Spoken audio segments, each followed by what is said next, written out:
let's talk about Jane Eyre by Charlotte Bronte, and let's try not to step on any feet and give any spoilers.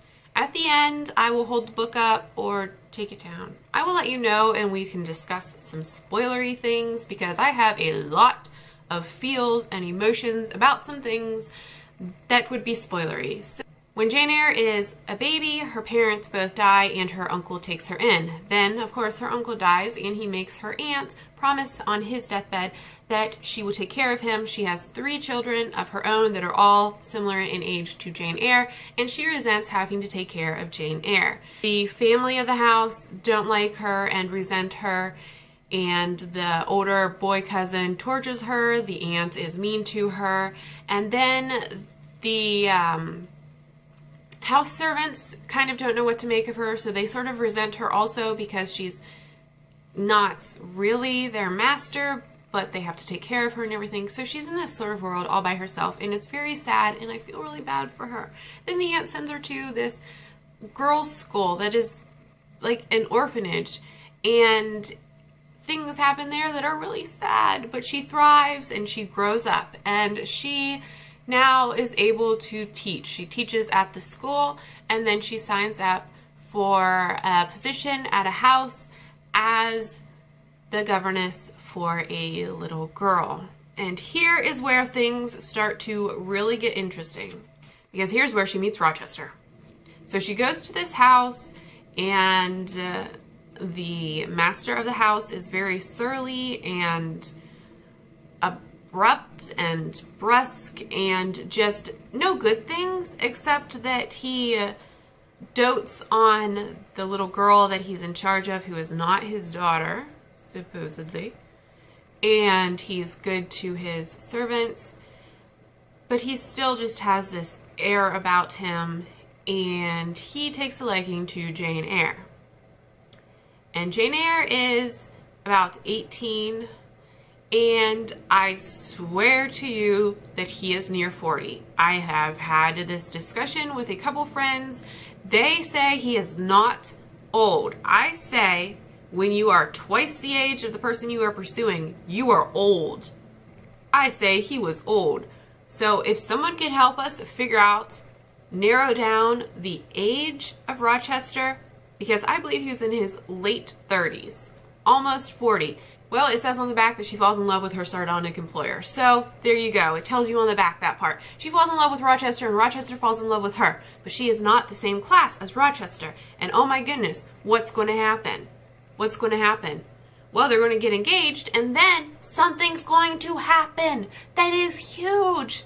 And I can't tell you.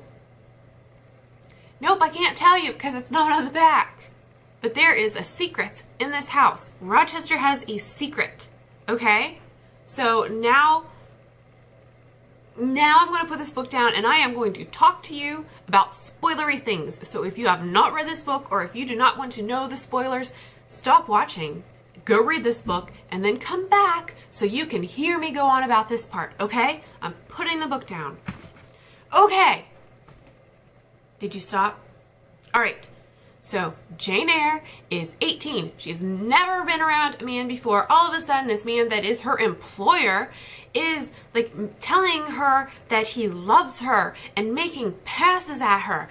And what is she going to do? She has absolutely no knowledge of adult relationships or men. She's never had a man in her life before, and she falls in love with him. Okay, fine. Maybe they really do fall in love. Maybe it is. Maybe it's true love. I don't know. I wasn't there. Then he wants to get married super fast. Hello? What do you think is wrong? Something. You know the lady, when I get all going, I can't remember names. You know the lady? She told her to not trust her feelings.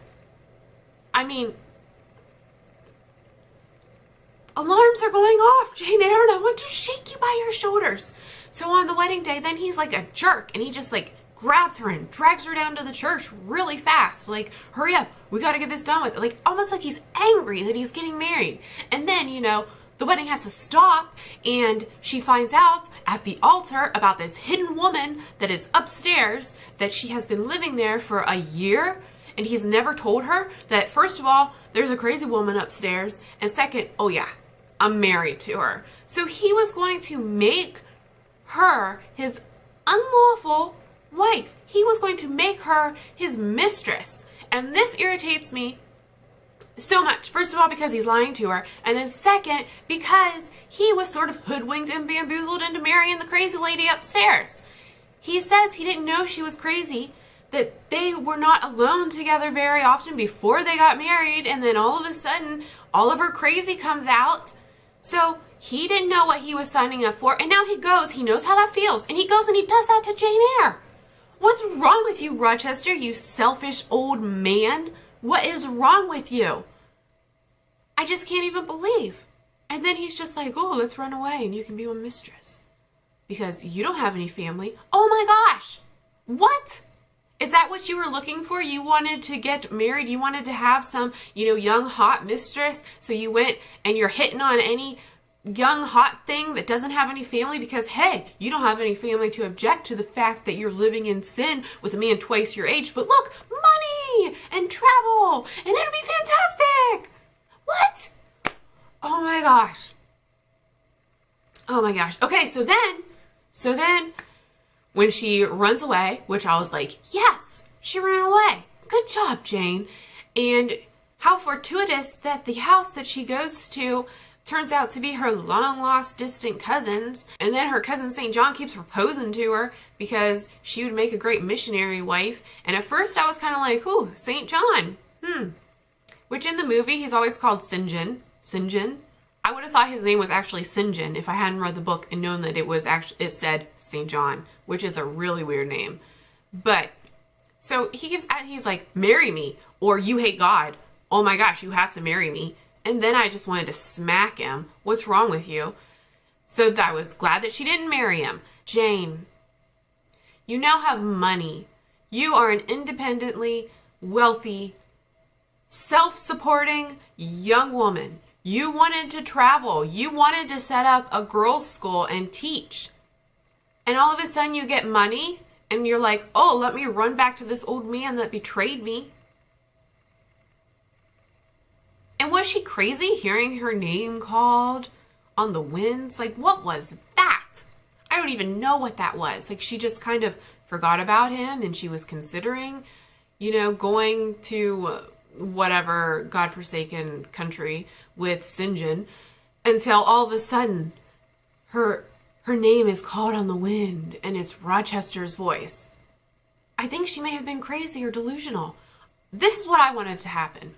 I wanted her to say no to St. John. I wanted her to take her 2 cousins and travel the world for like a year. They all had money. They could have gone and done anything they wanted. They could have bought stuff. They could have lived in luxury. Instead, she runs back. This old sad sack who's now blind. He doesn't have a wife anymore, but still, he's the man that betrayed her. And of course, he still loves her. I mean, he kind of has to, because look at what his life has become because he loved her. So, oh my gosh.